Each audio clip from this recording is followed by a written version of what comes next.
2. Ill health begins with dehydration. What are the properties of the Waiwera water here? The geothermal water, why is it so special? Why does it heal us? Well, coincidentally, it actually contains many of the tissue salts, which was highlighted in the book A Century in Hot Water when they did the titration chemistry analysis of it. In the day, that's how they used to test the water. They don't do the titration water testing anymore, so it's not able to be picked up anymore on the water tests.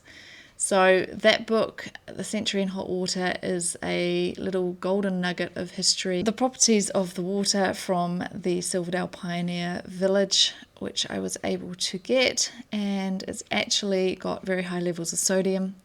I'll get on to why sodium's important soon for hydration.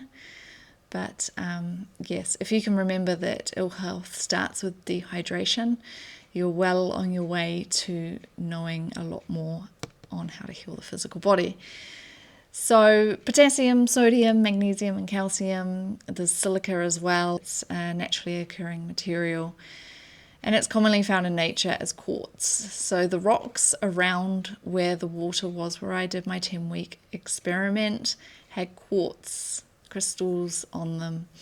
So it's all very cool when you put it all together. Now, silica is important for us, but you can find out with that facial diagnosis book. If you've got symptoms of anything, I highly recommend buying it because you can look up in the back in the index and you can find what is the problem that you're experiencing, and then it tells you which tissue salts are needed. So moving on. Oranges and lemons, they hydrate you as well. Vitamin C is key.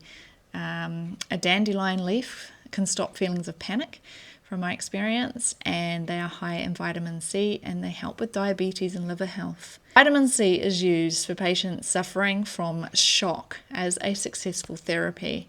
There are statistics on that don't quote me on this, but normally when people go to the hospital and they've had the shock and they pass from a shock, the pass rate's about 50%, but if they go and get vitamin C as the therapy, the pass rate's around about 4% from my memory. The lemon juice is also very good for us. A lady I know spent $5,000 on a course to find out just this information here on this slide. So lemon juice's atomic structure is similar to the digestive juices found in the stomach.